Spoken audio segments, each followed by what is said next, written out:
PCOS, irregular periods, hormonal imbalance ఈ issues ఉన్న వాళ్ళందరి కోసం ఒక డైట్ పెడతానని చెప్పాను కదండి. ఆల్రెడీ డైట్ అప్లోడ్ చేశానండి. పర్సనల్గా నేను ఒక విషయం చెప్తానండి ఓపెన్గా. నేను మెచ్యూర్ అయ్యాక 12 ఇయర్స్ పాటు నాకు ఇర్రెగ్యులర్ పీరియడ్స్ అండి. ఎప్పుడైతే నేను డైట్ చేసి వెయిట్ లాస్ అయ్యానో, నా లైఫ్ స్టైల్ నేను చేంజ్ చేసుకున్నానో అప్పుడు మాత్రమే నా పీరియడ్స్ రెగ్యులర్ అయ్యాయండి. చేసిన ఒక 4 మంత్స్ 5 మంత్స్ తర్వాత స్కాన్ చేయించుకుంటే నాకు పీసీఓడి కూడా లేదు, టోటల్ క్లియర్ అయిపోయిందని చెప్పారు. నాకే షాక్ అనిపించింది. అంటే లైఫ్ స్టైల్ చేంజ్ చేసుకుంటే చాలా బెనిఫిట్స్ ఉంటాయండి, చాలా మిరకల్స్ చూస్తాము. గ్రీన్ టీ ఖచ్చితంగా తాగాలా అని అడుగుతున్నారండి. గ్రీన్ టీ ఖచ్చితంగా తాగాలి. గ్రీన్ టీ కోసం ఒక వీడియో పెడతానండి, ఒక రీల్ పెడతాను. యాక్చువల్గా నాకు థ్రోట్ అసలు బాగాలేదు, అందుకనే కొంచెం లేట్ అవుతున్నాయి.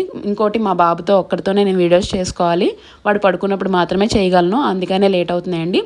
ఓట్స్ కూడా రోల్డ్ ఓట్స్ వాడాలండి. మీకు లింక్స్ కావాలంటే నాకు కమెంట్ చేయండి, నేను లింక్ పంపిస్తాను. నెక్స్ట్ థింగ్ ఏంటంటే థైరాయిడ్ వాళ్ళకి సపరేట్గా నేను డైట్ చెప్తానండి. ఎగ్స్ తినని వాళ్ళకి, వెజ్ వాళ్ళకి నేను వెజ్ డైట్ కూడా చెప్తానండి.